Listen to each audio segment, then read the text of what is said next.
ભાડાના સંદર્ભમાં પોતાનું સ્થળ પસંદ કરે છે.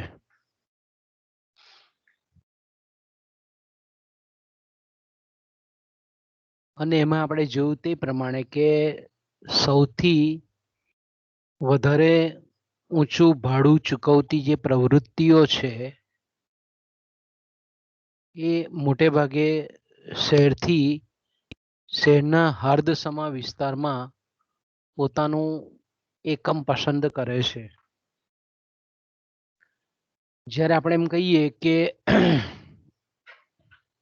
જેમ જેમ જમીનનું કદ વધારે આવશ્યક હોય અને ઓછું ભાડું ચૂકવવા માટે સક્ષમ હોય તો એવી આર્થિક પ્રવૃત્તિઓ જે છે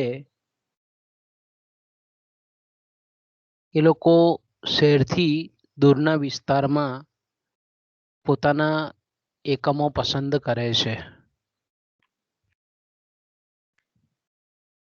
ત્યાર પછી આપણે એની મર્યાદાઓ પણ જોઈ કે ભાઈ એની જે ધારણાઓ છે એ ધારણાઓ જ વાસ્તવિક જગતમાં પરિપૂર્ણ થતી નથી. એટલે આપણે એમ કહી શકીએ કે એની ધારણાઓ જે છે તે એની મર્યાદાઓ બને છે. કે પહેલી જે આપણે એની જે ધારણા જોયેલી હતી કે ભાઈ એક જ બજાર કેન્દ્રની જે ધારણા હતી વાસ્તવમાં એક જ બજાર કેન્દ્ર હોતું નથી, પરંતુ ઘણા બધા ઉપનગરીય વિસ્તારોમાં પેટા કેન્દ્રો પણ ઉપસ્થિત થતા હોય છે.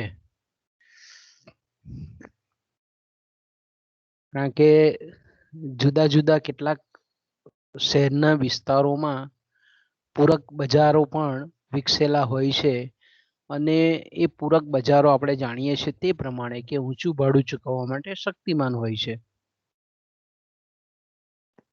બીજી જે ધારણા અતિ ભૂમિ વપરાશના સમકેન્દ્રીય સિદ્ધાંત માટેની એ છે ભૂમિની ઉપજ શક્તિની એકરૂપતા. કે દરેક ભૂમિની જે ફળદ્રુપતા છે એ ફળદ્રુપતા સરખી હોતી નથી.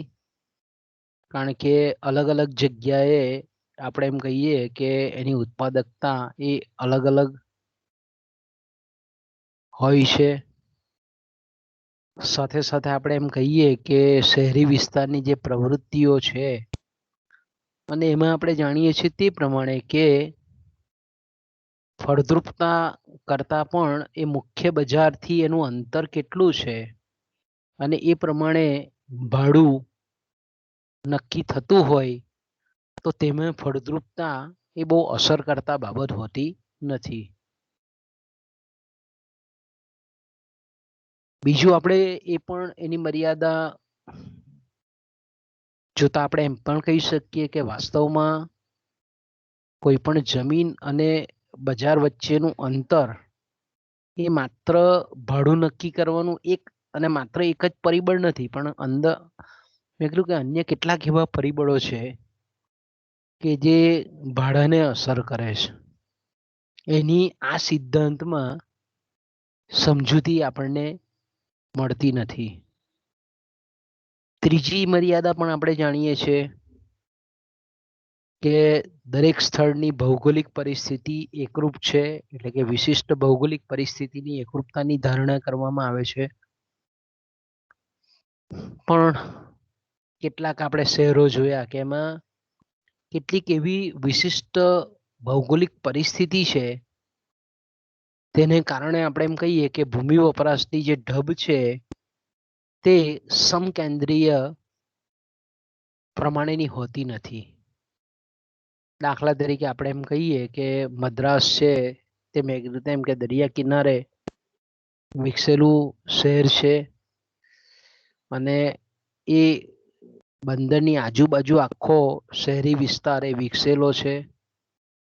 ઘણી વાર આપણે જાણીએ છીએ તે પ્રમાણે ઘણા એવા શહેરો છે સુરત, અમદાવાદ, કલકત્તા, ભરૂચ કે જેમાં શહેરની મધ્યમાંથી નદી પસાર થતી હોય તો શહેરોમાં આપણે જાણીએ છીએ તે પ્રમાણે કે ભૂમિ વપરાશની ઢબ સમકેન્દ્રીય પ્રમાણેની ન હોય. એ જ રીતે કેટલાક શહેરો કે જ્યાં ખડકાળ અને ડુંગરાળ સ્લોપ વાળી જમીન હોય તો અમુક જ દિશામાં શહેરોનો વિકાસ થાય. આબુ, ઉદયપુર, અજમેર, પાલિતાણા, ઘણા બધા આપણે જોઈ શકીએ છીએ શહેરો. છેલ્લી જે ધારણા હતી તે કે ભાઈ બજાર કેન્દ્રથી બધી દિશા તરફનું જે સરખું વાહન વ્યવહારનું ખર્ચ, કે ભૂમિ વપરાશના સમકેન્દ્રીય સિદ્ધાંતમાં આપણે ધારણા એવી કરી લઈએ છીએ કે બજાર કેન્દ્ર એટલે હર્દસમો વિસ્તાર છે ત્યાંથી ચારે તરફ વાહન વ્યવહારનું ખર્ચ એટલે વાહન વ્યવહાર શક્ય છે અને ચારે તરફ સરખું વાહન વ્યવહારનું ખર્ચ થતું જોવા મળે છે. પણ આપણે જાણીએ છીએ તે પ્રમાણે કે મુખ્ય બજાર કેન્દ્રથી ચારેય દિશાઓમાં વાહન વ્યવહાર શક્ય હોતો નથી. અને બીજું આપણે એમ કહીએ કે બજાર કેન્દ્રથી ચારે બાજુ જે પસાર થતા જે મુખ્ય માર્ગો છે એ મુખ્ય માર્ગો પર પણ ભાડાનો દર જે છે તે જુદો જુદો આપણને જોવા મળે છે. એટલે આપણે એમ કહી શકીએ કે ભૂમિ વપરાશની જે ઢબ છે તે સમકેન્દ્રીય સિદ્ધાંત પ્રમાણેની આપણને જોવા મળતી નથી. ઓકે, તો આટલી ચર્ચા કર્યા પછી એની આગળનો ટોપિક જે આપણે બાય મિસ્ટેક રહી ગયેલો હતો એ છે ઔદ્યોગિક સ્થળ પસંદગીની તરાહ. અને સામાન્ય રીતે આપણે એમ કહીએ કે ઔદ્યોગિક સ્થળ પસંદગીની તરાહ અથવા તો ઉદ્યોગો કઈ રીતે પોતાના સ્થળની પસંદગી કરે છે અને એ ઉદ્યોગોની સ્થળ પસંદગીની તરાહને અસર કરતા પરિબળો કયા કયા છે એની આપણે સમજૂતી મેળવવાની છે આ ટોપિકમાં. તો તમે અહીંયા જોઈ શકો છો સ્ક્રીન પર કે અહીંયા આ બોલિવિયા કન્ટ્રીનો ઇન્ડસ્ટ્રીયલાઇઝ ઉદ્યોગ, અલગ અલગ ઉદ્યોગો છે એને પોતાની સ્થળ પસંદગી તો કે ભાઈ શા માટે આ જગ્યાએ જ આપણે એમ કહીએ કે ઉદ્યોગો સ્થપાયેલા છે, કયા કારણો એની પાછળ જવાબદાર છે એની સમજૂતી કે કોઈ પણ ઉદ્યોગ શા માટે અમુક સ્થળ પસંદ કરે છે. તો એના માટેના જવાબદાર પરિબળો કયા કયા છે. ઘણા બધા પરિબળો હોઈ શકે, સામાજિક પરિબળો, આર્થિક પરિબળો, સાંસ્કારિક પરિબળો, કેટલાક વિશિષ્ટ એવા પરિબળો, ભૌગોલિક પરિબળો પણ હોઈ શકે, કાચા માલ સામાનની પ્રાપ્તિના ભંડારો હોય તો એને લીધે પણ હોઈ શકે. તો એવા કયા કારણો છે કે જેથી કરીને આપણે એમ કહીએ કે ઉદ્યોગો એ અમુક જ જગ્યાએ સ્થળ પસંદ કરતા હોય એવું આપણને લાગે.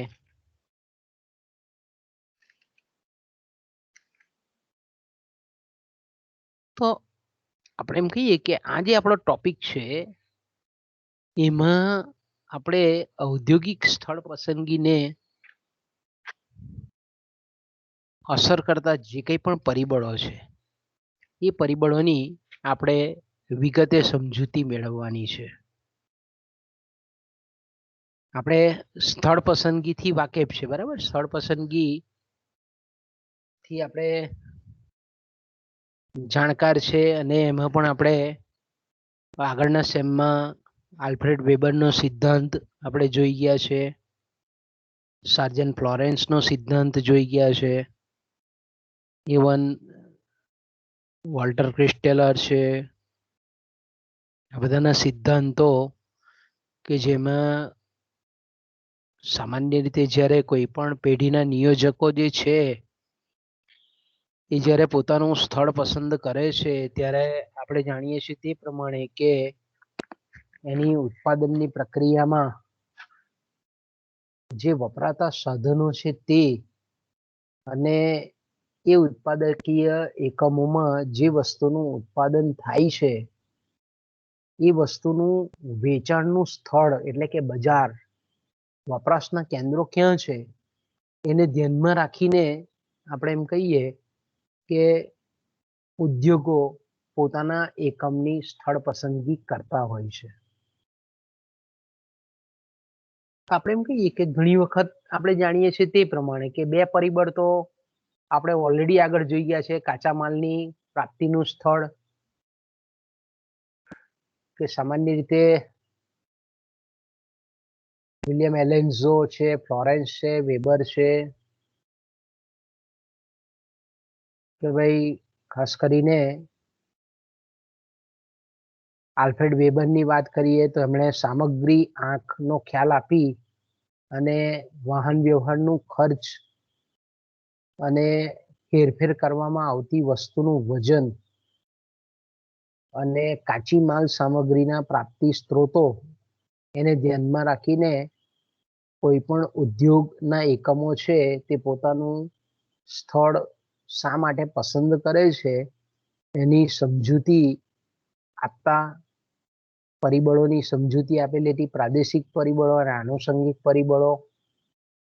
એ જ રીતે સર્જન ફ્લોરેન્સે પણ કોઈ પણ સ્થળની વ્યવસાયલક્ષી જે વહેંચણી છે એ વ્યવસાયલક્ષી વહેંચણી કઈ રીતે પોતાનું સ્થળ પસંદ કરે છે, વ્યવસાયલક્ષી જે વહેંચણી થયેલી છે એ પ્રમાણે જે તે ઉદ્યોગનું સ્થાનીયકરણ જે તે જગ્યાએ થયેલું એ જોવા મળે છે. એટલે સ્થળની અલગ અલગ વ્યવસાયલક્ષી વસ્તીની વહેંચણી એ અસર કરતું પરિબળ છે ઔદ્યોગિક સ્થળ પસંદગીને. એની સમજૂતી આપણે સર્જન ફ્લોરેન્સના સિદ્ધાંતમાં જોઈ. વિલિયમ એલેન્ઝોએ આપણે જોયું તે પ્રમાણે કે દરિયા કિનારાનું અને બેકરીનું ઉદાહરણ આપી. એલેન્ઝોએ બેકરીનું ઉદાહરણ આપેલું, હેરોલ્ડ હોટેલિંગે દરિયા કિનારાનું આપણે ઉદાહરણ આપી અને કઈ રીતે પેઢીઓ પોતાનું એકમ પસંદ કરે છે એની સમજૂતી આપણને આપેલી છે. તો વેબરના આનુષંગિક પરિબળોમાં ઔદ્યોગિક કેન્દ્રીયકરણ, ઉદ્યોગ જે જગ્યા સ્થપાય ત્યાં નવી ને નવી પેઢીઓ સ્થપાતી જાય અને ઉદ્યોગનું જે કેન્દ્રીકરણ થાય છે એને લીધે પણ આપણે એમ કહીએ કે ઔદ્યોગિક એકમો પોતાની સ્થળ પસંદગી કરે છે. એટલે આપણે એમ કહીએ કે ઉદ્યોગની જે સ્થળ પસંદગી છે એમાં એવું નથી કે ભાઈ એકમો જે છે તે વ્યાપારી વિસ્તારો જે છે, વસ્તીના કેન્દ્રો છે, બજાર છે કે વપરાશના કેન્દ્રો છે એની નજીકમાં સ્થાનીયકૃત થાય. એવા ઘણા બધા પરિબળો છે કે જે સામાન્ય રીતે ઉદ્યોગોના એકમને પસંદ કરવામાં બહુ મહત્વનો ભાગ ભજવે છે. વર્તમાન સમયમાં આપણે જોઈએ છીએ તે પ્રમાણે કે વર્તમાન સમયમાં એવા ઘણા બધા પરિબળો છે કે જેને લઈને આપણે એમ કહીએ કે ઉદ્યોગો પોતાનું સ્થળ પસંદ કરે છે. કોઈક ઉદ્યોગની પેઢીઓ આપણે જાણીએ છીએ તે પ્રમાણે કે બજાર કેન્દ્રોથી આકર્ષાય, કોઈક ઉદ્યોગની પેઢીઓ કે જ્યાં સ્પેશિયલ ઇકોનોમિક ઝોન ડેવલપ થવાથી આકર્ષાય, કોઈક પેઢીઓ વ્યવસ્થિત નાણાં બજાર અને મૂડી બજારની વ્યવસ્થા હોય તે જગ્યાએ આપણે એમ કહીએ કે આકર્ષિત થાય. કેટલીક ઉદ્યોગની પેઢીઓ આપણે જાણીએ છીએ તે પ્રમાણે કે પાણી છે કે જમીન છે કે આવા જે કંઈ પણ પરિબળો છે એ પરિબળોને લીધે આપણે એમ કહીએ કે પોતાની ઔદ્યોગિક આર્થિક પ્રવૃત્તિઓ સ્થાનીયકૃત કરવા માટે તૈયાર થતી હોય છે.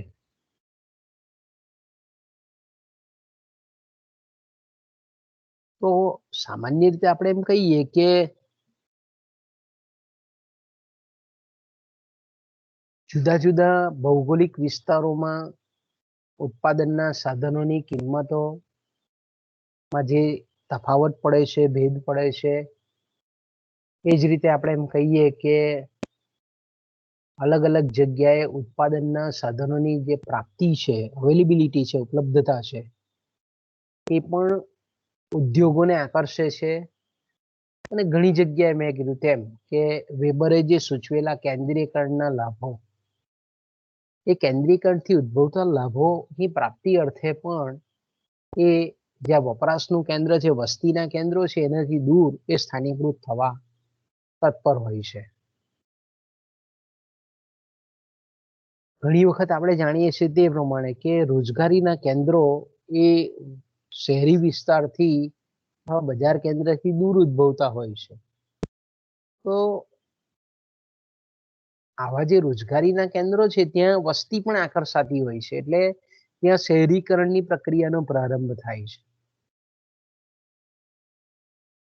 અને ઘણી વખત એને લીધે પણ આપણે એમ કહીએ કે જે બજાર કેન્દ્ર છે, વસ્તીનું કેન્દ્ર છે, વપરાશનું કેન્દ્ર છે, એ મેન્યુફેક્ચરિંગ જે સાઇડો છે, ઉત્પાદન કેન્દ્રો છે, એનાથી એ દૂર જતી હોય છે. તો આપણા અભ્યાસક્રમને જો ન્યાય આપીએ તો આપણે અહીંયા મુખ્યત્વે 3 પરિબળો કે જે ઔદ્યોગિક સ્થળ પસંદગીની તરહને અસર કરે છે. ઉદ્યોગોની જે સ્થળ પસંદગી છે, ઔદ્યોગિક ઇન્ડસ્ટ્રીયલ જે એક્ટિવિટી છે,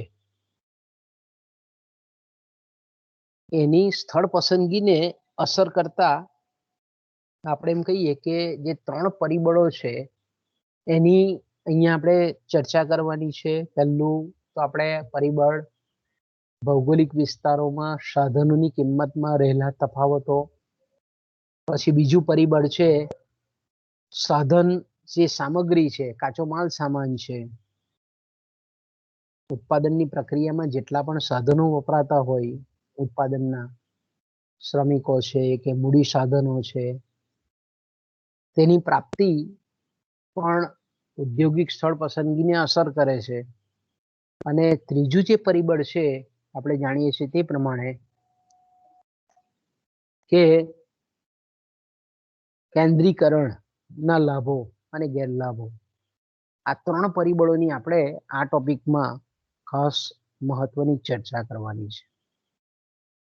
તો પહેલો જે આપણો ટોપિક છે, ઔદ્યોગિક સ્થળ પસંદગીને અસર કરતું મહત્વનું પહેલું પરિબળ છે કે અલગ અલગ ભૂવિસ્તારોમાં, ભૌગોલિક વિસ્તારોમાં ઉત્પાદનના સાધનોની કિંમતમાં રહેલા તફાવતો.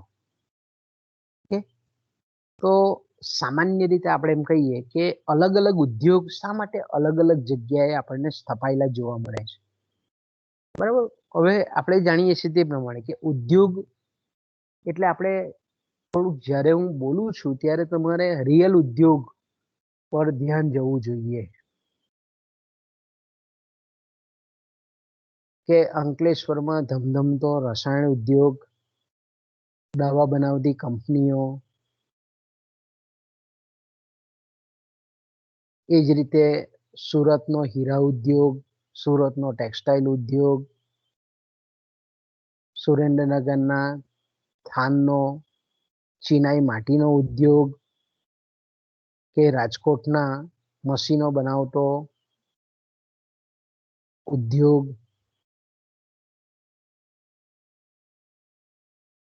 ઉદ્યોગ શબ્દ આવે એટલે આપણા મગજમાં તરત ક્લિક થવું જોઈએ કે સણ ઉદ્યોગ છે, ઓટોમોબાઈલ ઉદ્યોગ છે, સાયકલ ઉદ્યોગ છે. શા માટે સાયકલ ઉદ્યોગ લુધિયાણામાં સ્થાનીયકૃત થયેલો છે? શા માટે ઊની વસ્ત્રો બનાવતા ઉદ્યોગો લુધિયાણામાં આપણને જોવા મળે છે? તો જ્યારે આપણે ઉદ્યોગ શબ્દ વાપરીએ ત્યારે આપણી દ્રષ્ટિ વાસ્તવિક જે ઉદ્યોગો છે એના તરફ જવી જોઈએ. તો ઉદ્યોગની સ્થળ પસંદગી પર ભૌગોલિક અલગ અલગ ભૌગોલિક વિસ્તારોમાં, ભૂપૃષ્ઠ પર, અલગ અલગ પ્રદેશોમાં ઉત્પાદનના સાધનોની કિંમતમાં જે તફાવત છે એ ઔદ્યોગિક સ્થળ પસંદગીને અસર કરતું બહુ મહત્વનું પરિબળ છે. ઓકે, હવે આપણે કહીએ છીએ તે બે વસ્તુ અહીંયા આપણે સમજવાની છે કે અલગ અલગ ભૌગોલિક વિસ્તાર અને સાધનોની કિંમતમાં તફાવત. તો હવે આપણે જાણીએ છીએ તે પ્રમાણે કે દાખલા તરીકે મહારાષ્ટ્ર છે કે ગુજરાત છે, આપણે કહીએ કે દિલ્હી છે, આ બધા રાજ્યો કેવા છે કે જ્યાં મૂડીનું પ્રમાણ ઠીક ઠીક છે, સારું એવું છે. અચ્છા, બીજા રાજ્યો આપણે જોઈએ તો છત્તીસગઢ છે કે પછી આપણે કહીએ કે બિહાર છે, ઉત્તર પ્રદેશ છે, ઓરિસ્સા છે, કે જ્યાં આપણે એમ કહીએ કે શ્રમનું પ્રમાણ વધારે છે. ઓકે, રાજસ્થાન તો કે ભાઈ રાજસ્થાનની જે જમીન છે ખડકાળ છે, રેતાળ છે, રણ પ્રદેશની છે. ઓકે, આપણે જોઈ શકીએ છીએ કે ભાઈ અલગ અલગ રાજ્યોમાં, અલગ અલગ પ્રદેશમાં, ઇવન આપણે એમ કહીએ કે એક જ રાજ્યના અલગ અલગ વિસ્તારોમાં પણ ઉત્પાદનના સાધનોની કિંમતમાં આપણને તફાવત જોવા મળે છે. હવે ઉત્પાદનના સાધનની કિંમતનો મતલબ શું થાય આપણે પહેલા જોઈએ તો કે ભાઈ ઉત્પાદનના સાધનની કિંમતનો મતલબ આપણે એવો કરી શકીએ કે ઉત્પાદનના સાધન તરીકે જો દાખલા તરીકે આપણે કાચા માલ સામાનને લઈએ તો કાચા માલ સામાનની ટન દીઠ કિંમત કેટલી છે. કાચો માલ સામાન જો કિલોમાં વેચાતો હોય તો કિલો દીઠ કિંમત કેટલી છે, ગ્રામમાં વેચાતો હોય તો ગ્રામ દીઠ કિંમત કેટલી છે. અહીંયા ટન શબ્દ વાપરેલો છે તો આપણે અહીંયા ટનના પરિપ્રેક્ષમાં કહીએ, પણ જેવી જેવી વસ્તુ કે ભાઈ કાચો માલની ટન દીઠ કિંમત એવું નહીં, હીરા છે તો કે હીરા કેરેટમાં હોય, સોનું છે તો કે ગ્રામમાં હોય.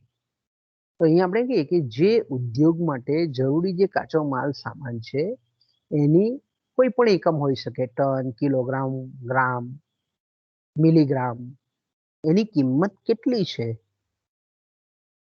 તે.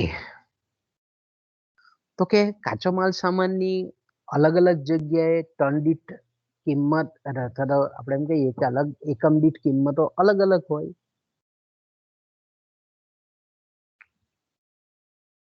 કે ધારો કે આપણે એમ કહીએ કે ભાઈ કાચો માલ સામાન, કાચું લોખંડ છે ધારો કે કાચું લોખંડ જે રાજ્યોમાં નીકળતું હોય ત્યાંથી આપણે એમ કહીએ કે ત્યાં આપણે જો જોઈએ તો કાચા લોખંડની કિંમત એ રાજ્યોમાં ઓછી હોય. જ્યાં આપણે એમ કહીએ કે કાચો માલ સામાન એટલે કાચું લોખંડ નથી નીકળતું ત્યાં એની ટન દીઠ કિંમત ઓછી હોય.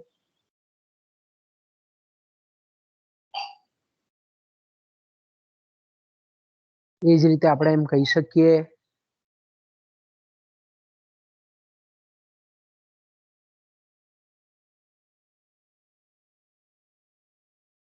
કે દાખલા તરીકે દક્ષિણ ગુજરાતમાં શેરડીની ટન દીઠ કિંમત 2200 રૂપિયા છે, તો એ જ શેરડીની કિંમત આપણે સૌરાષ્ટ્રમાં જઈએ તો લગભગ 5000 રૂપિયા ટન હોય.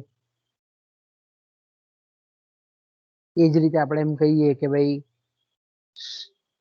મગફળી છે તે સૌરાષ્ટ્રમાં સસ્તી હોય, દક્ષિણ ગુજરાતમાં એના ભાવ થોડા ઊંચા હોય. કાચો માલ સામાન એ કાચું લોખંડ હોય, પેટ્રો પ્રોડક્ટ હોય, અલગ અલગ જાતના ખનીજો હોય કે અલગ અલગ જાતના રો મટીરિયલ હોય. જે દેશમાં કે જે પ્રદેશમાં આપણે એમ કહીએ કે પ્રાકૃતિક સંસાધનો સારા હોય, જમીનની અંદર માઇન્સ અને મિનરલ સારા હોય તો ત્યાં કદાચ આપણે એમ કહીએ કે એ પ્રદેશો અથવા એ દેશોમાં કાચા માલની કિંમતો ઓછી હોય તો તે જગ્યાએ એના પર આધારિત ઉદ્યોગો એ સ્થપાતા આપણને જોવા મળે છે. આપણે જોઈ શકીએ છીએ કે મોટી મોટી રિફાઇનરીઓ, પેટ્રોલ ઉત્ખનન કરતી કંપનીઓ છે તે આપણને અરબસ્તાનના દેશોમાં જોવા મળે છે, કારણ કે ત્યાં જમીનમાંથી આપણે જાણીએ છીએ તે પ્રમાણે કે ખનિજ તેલ મળે છે.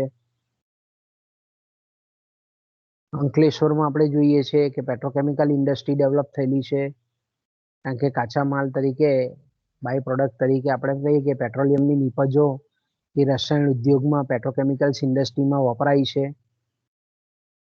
તો અંકલેશ્વરમાં આપણને કાચો માલ સામાન એ રીતે સસ્તો મળે.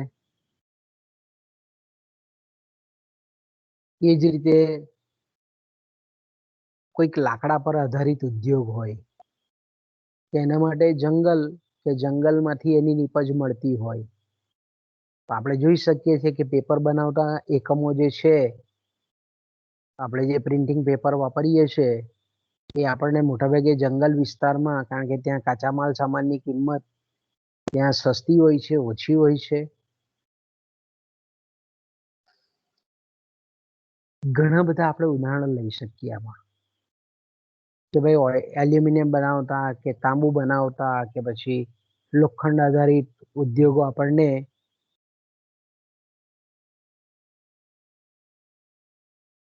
ઉત્તર અને પૂર્વના રાજ્યોમાં આપણને ખાસ જોવા મળે છે, ઉત્તર પૂર્વીય એરિયામાં જોવા મળે છે.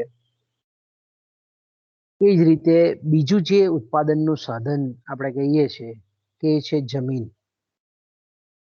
કે જમીનની જે એકમ દીઠ કિંમત છે, હવે એકમ દીઠ એટલે મેં કીધું તેમ કે હેક્ટર પણ હોઈ શકે, એકર પણ હોઈ શકે, મીટર પણ હોઈ શકે અને ચોરસ ફૂટ પણ હોઈ શકે. એકમ દીઠ એટલે એકમ કોઈ પણ હોઈ શકે.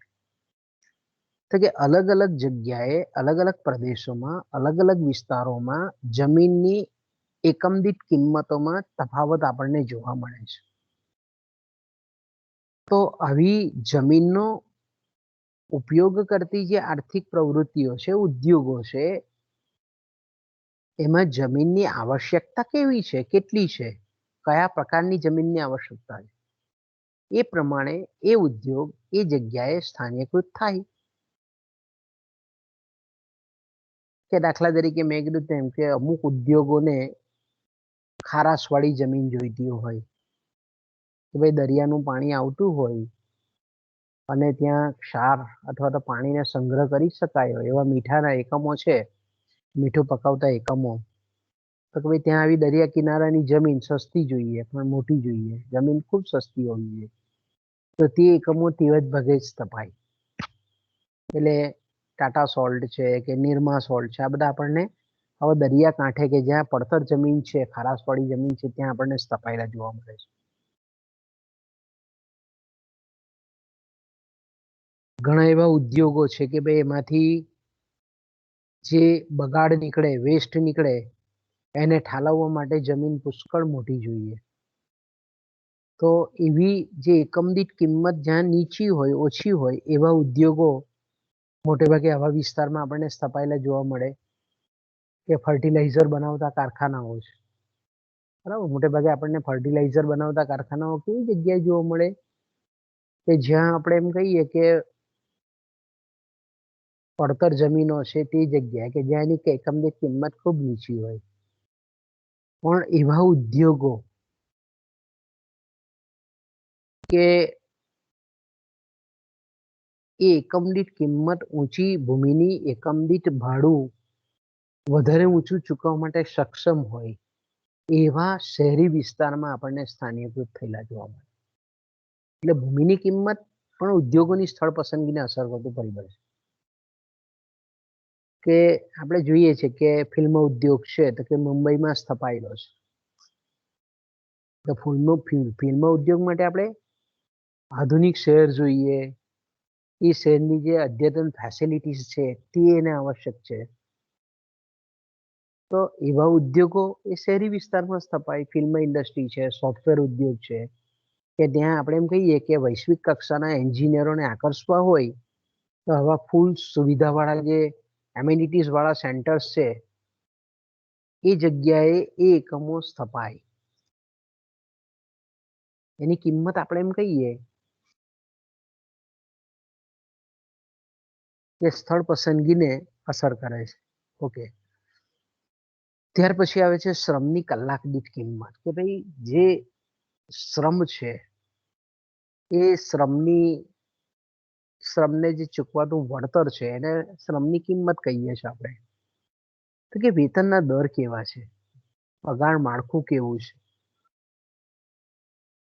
કારણ કે ઉત્પાદનના સાધનોની કિંમત એ ઉત્પાદકોને માટે ઉત્પાદન ખર્ચ બને. તો ઉત્પાદન ખર્ચ આપણે એમ કહીએ કે જેટલો ઇષ્ટતમ એટલો એનો નફો મહત્તમ. કે ભાઈ ઘણા ઉદ્યોગો એવા છે કે જેમાં સસ્તા શ્રમની આવશ્યકતા હોય, એટલે કે શ્રમની વળતર દર ખૂબ નીચા હોય, તો તેવા ઉદ્યોગો એવી જગ્યાએ સ્થપાય કે જ્યાં શ્રમિકો વ્યાજબી વેતન દરે પૂરતા પ્રમાણમાં મળી રહે. એ જ રીતે આપણે એમ કહીએ કે મૂડી વપરાશની કલાક દીઠ કિંમત, કે ચોથું જે ઉત્પાદનનું સાધન છે મૂડી, એટલે કે મૂડીનું જે વળતર છે તેને આપણે વ્યાજ કહીએ છીએ. તો જે જગ્યાએ આપણે એમ કહીએ કે મૂડીનો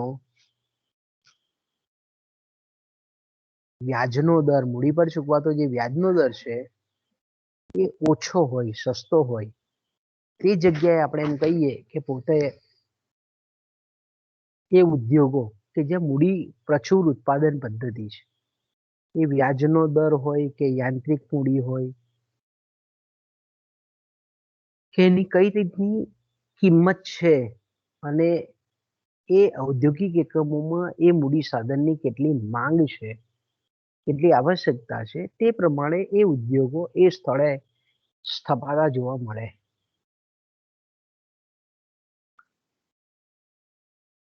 બીજું આપણે એમ કહીએ કે આ તો આપણે સાધનોની કિંમત જોઈ, પણ આ જે સાધનો છે એની જે ઉત્પાદકતા છે, એની કાર્યક્ષમતા છે, એની જે ગુણવત્તા છે એ અલગ અલગ સ્થળે આપણને અલગ અલગ જોવા મળે છે.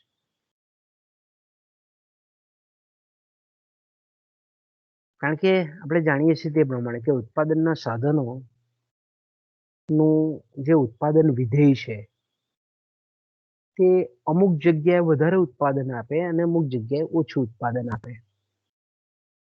કે દાખલા તરીકે આપણે એમ કહીએ કે અમુક નક્કી કરેલા ઉત્પાદનના સાધનો છે, મૂડી છે, જમીન છે, શ્રમ છે, એનું અમુક જે પ્રમાણ છે અને એનું જે સંયોજન છે તે એક સ્થળે આપણે એમ કહીએ કે 100 એકમ જેટલું ધારો કે ઉત્પાદન આપે. હવે આટલા જ ઉત્પાદનના સાધનોને બીજી જગ્યાએ કોઈ બીજા સ્થળે જો એને સંયોજવામાં આવે તો 300 એકમનું ઉત્પાદન કરવામાં આવે છે. આનું મુખ્ય કારણ આપણે એમ કહીએ કે સાધનોની ગુણવત્તામાં રહેલો તફાવત છે, સાધનોની ઉત્પાદકતામાં રહેલો તફાવત છે. કારણ કે સાધનની જે ઉત્પાદકતા આપણે કહીએ છીએ, કાર્યક્ષમતા કહીએ છીએ, એ ઉત્પાદનના સાધનનો અંતર્ગત ગુણ છે, આંતરિક ગુણ છે, આત્મલક્ષી ગુણ છે.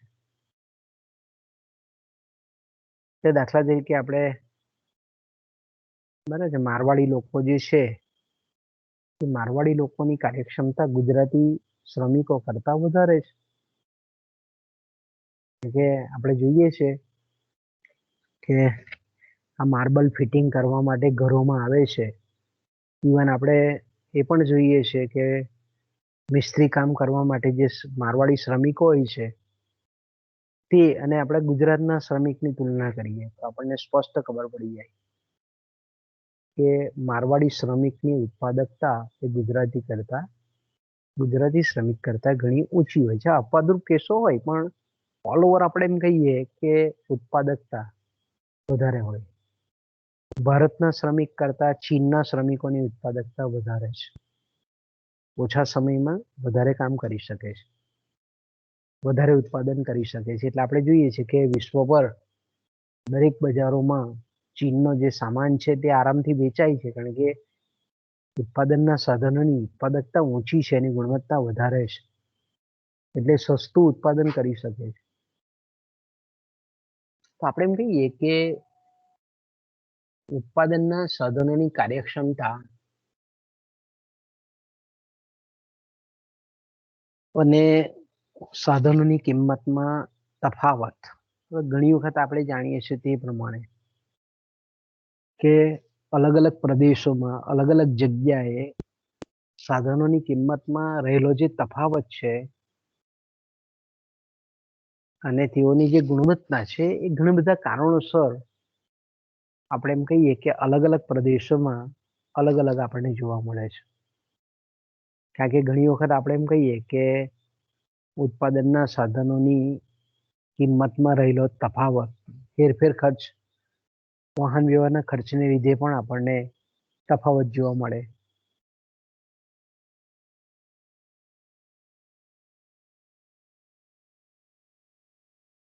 બીજું આપણે કહીએ તે પ્રમાણે કે દાખલા તરીકે આપણે જોઈએ છે કે ભાઈ કાચું લોખંડ તો કે ભાઈ બિહાર યુપીમાં સસ્તું મળે, પણ અહીંયા આપણે ગુજરાતમાં એને લાવીને જો ઉદ્યોગો સ્થાપીએ તો સ્વાભાવિક છે કે એમાં ટ્રક દીઠ કે વેગન દીઠ એનો જે ભાડું છે, હેરફેર ખર્ચ છે, એ એમાં એડ કરીએ તો આપણને એ જ સાધન સેમ છે, એની ગુણવત્તા સેમ છે, પણ સાધન કિંમતમાં તફાવત એ વાહન વ્યવહાર ખર્ચને લીધે આપણને જોવા મળે છે.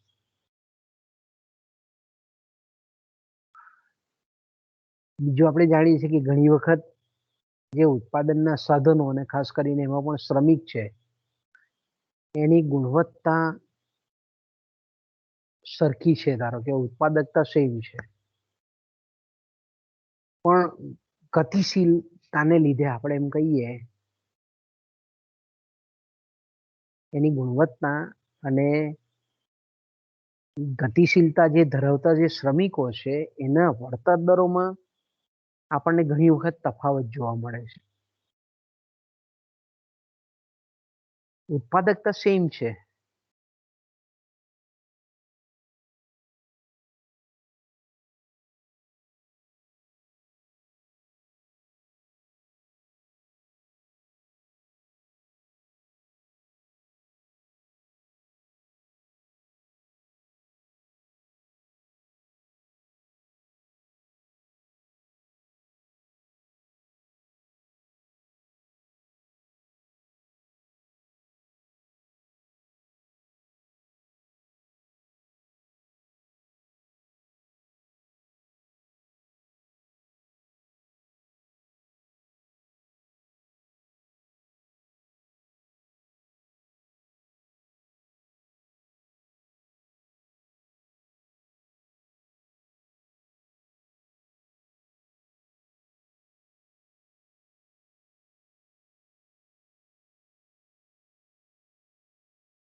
સંદીપ.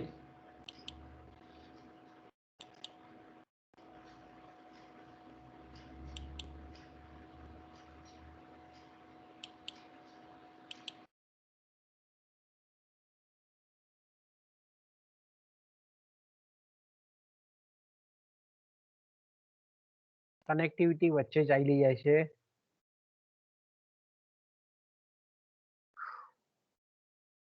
ઓકે, તો આપણે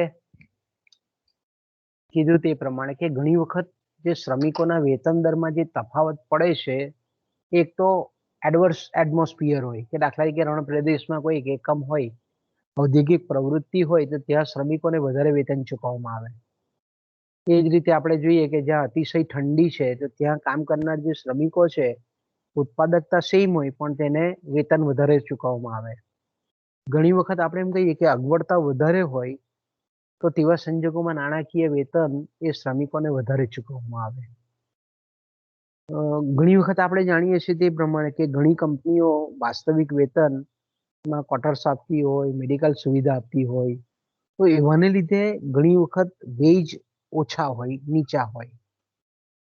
તો આ બધા કારણોસર આપણે એમ કહીએ કે જે શ્રમિક છે એના વેતન દરમાં તફાવત પડે છે. તો અમુક ઉદ્યોગો આપણે એમ કહીએ કે આવા કારણોસર કે જ્યાં શ્રમ પ્રચુર ઉત્પાદન પદ્ધતિ છે અને ત્યાં એવા શ્રમ પ્રચુર ઉદ્યોગો એવા સ્થળે સ્થાનીયકૃત થાય કે જ્યાં શ્રમને ચૂકવાતી કિંમત ઓછી હોય. ઓકે, ત્યાર પછી આપણે જાણીએ છીએ તે પ્રમાણે કે જમીન એ ઉત્પાદનનું અચળ સાધન છે. સ્થાવર આપણે એમ કહીએ કે જંગમ મિલકત છે, જમીન અને તેના પરની આવી તે કેવી છે, અગતિશીલ હોય છે. એટલે આપણે એમ કહી શકીએ કે અલગ અલગ પ્રદેશોમાં, અલગ અલગ વિસ્તારોમાં જમીન પર જે ચૂકવાતા ભાડાના દરો છે એમાં તફાવત હોય છે.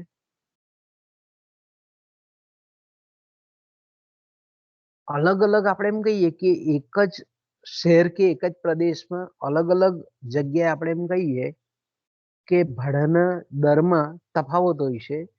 પણ એક પ્રદેશની જ્યારે આપણે તુલના બીજા પ્રદેશની સાથે કરીએ તો સરેરાશ જે ભાડાનો દર છે એમાં બહુ ઝાઝો આપણને તફાવત પડતો નથી.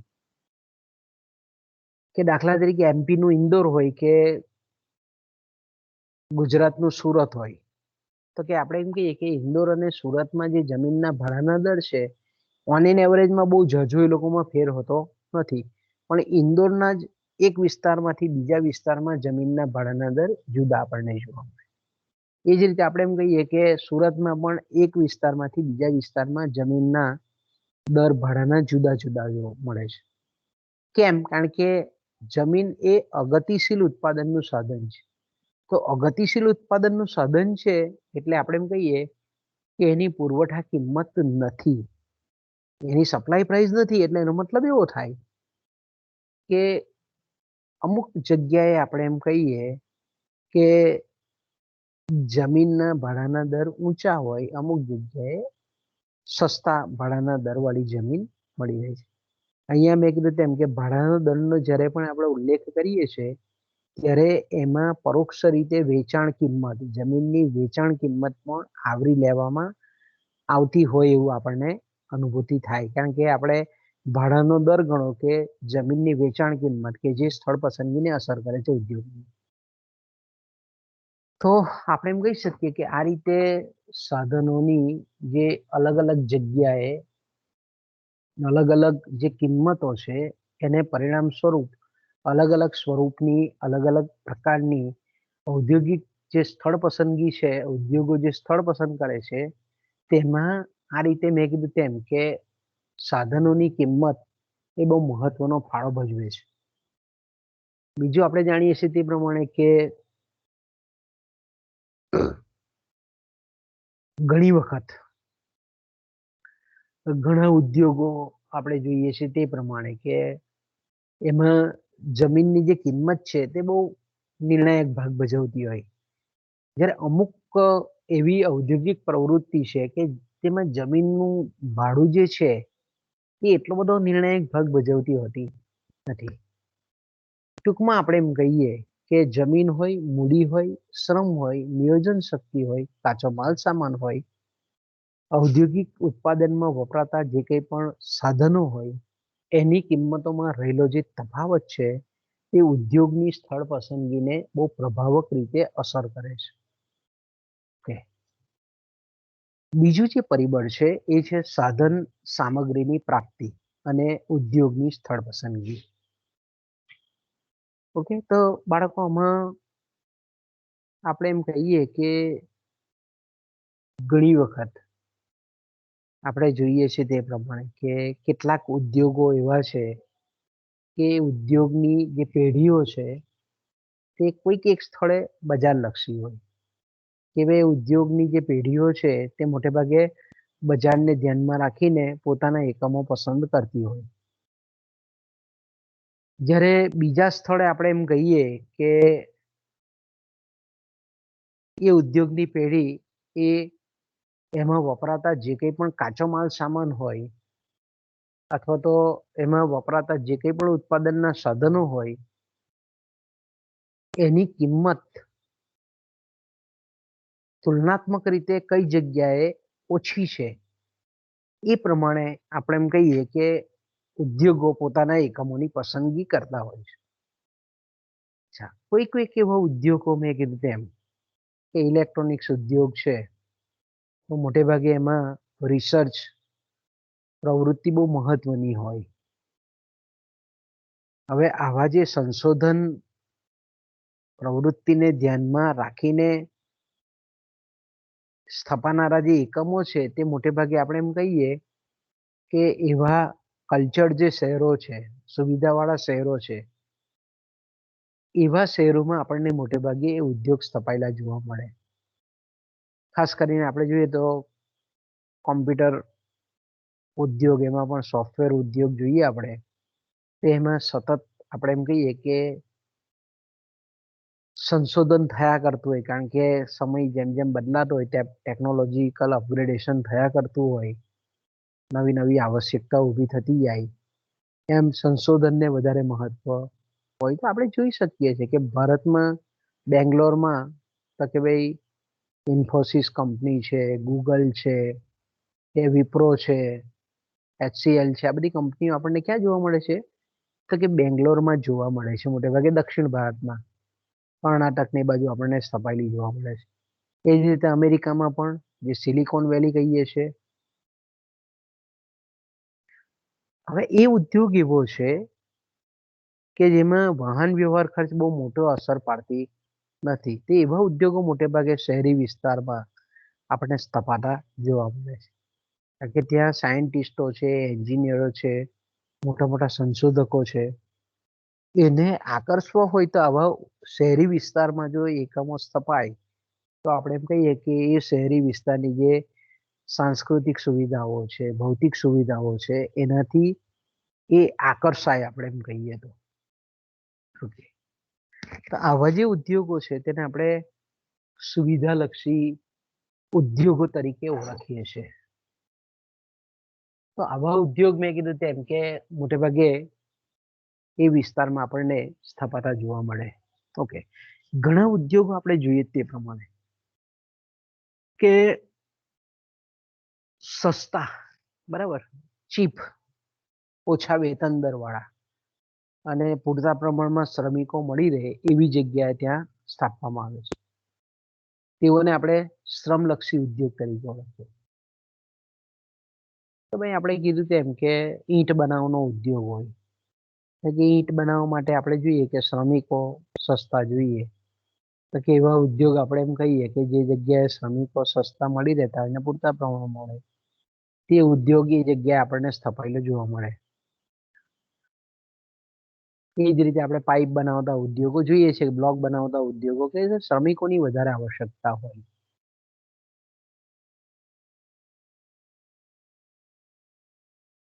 તો આપણે એમ કહીએ કે આવા જે ઉદ્યોગો છે તેને આપણે શ્રમલક્ષી, લેબર ઇન્સેન્ટિવ ઇન્ડસ્ટ્રી કહીએ ને આપણે.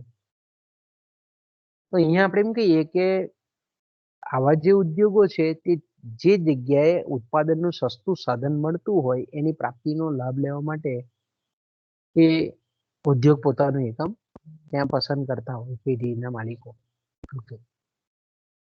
ઘણી વખત આપણે જોઈએ છે કે ઘણા ઉદ્યોગો એવા પણ છે કે કોઈક જગ્યાએ આપણે એમ કહીએ કે સસ્તા શ્રમના સાધનોની અથવા તો સસ્તા ઉત્પાદનના સાધનોની ઉપલબ્ધતા હોય તો ઘણી વખત એવા નિયોજકો એવા ઉદ્યોગના એકમો આવા સસ્તા સાધનોની પ્રાપ્તિનો લાભ લેવા માટે પોતાનું સ્થળ પસંદ કરતા હોય છે. અને ઘણી વખત આપણે એમ કહીએ કે ઉત્પાદન પ્રક્રિયામાં અથવા સાધન સંયોજનોમાં પણ ફેરફાર કરતા હોય છે. નવા પ્લાન્ટ બનાવવાના હોય, પોતાના પેઢીનું વિસ્તરણ કરવાનું હોય તો મોટે ભાગે આવા સસ્તા સાધનોની જ્યાં ઉપલબ્ધિ છે તે જગ્યાએ પોતાના એકમોની સ્થળ પસંદગી કરે છે. બરાબર. આપણે દાખલા તરીકે આપણી સમક્ષનો દાખલો છે કે વાપી જીઆઈડીસી છે, તો વાપી જીઆઈડીસીમાં આપણે એક સમય એવો હતો કે વિશ્વની એશિયાની મોટામાં મોટી જીઆઈડીસી હતી. પછી ધીરે ધીરે આપણે એમ કહીએ કે એ વાપી જીઆઈડીસીના ઘણા બધા નિયોજકો આપણને સેલવાસ તરફ દાદરા નગર હવેલી તરફ પોતાના એકમો આપણે સ્થાપતા જોઈએ છે આપણે. તો કે કેમ?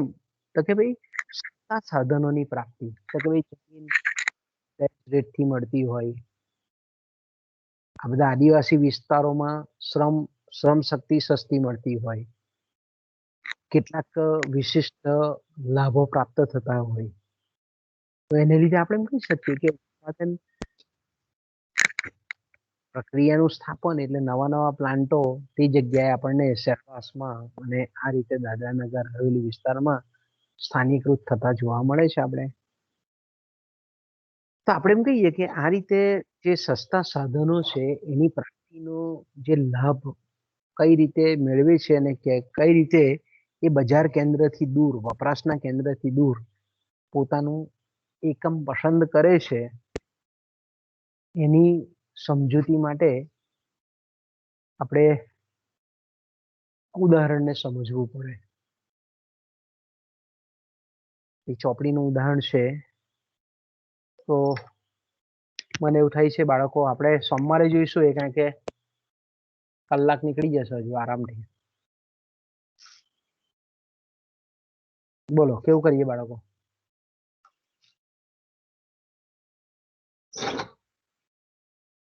સોમવારે જ રાખીએ. હે? સોમવારે રાખીએ કેવું? હા સર સોમવારે. તમે પણ કંટાળેલા છો ને? બરાબર.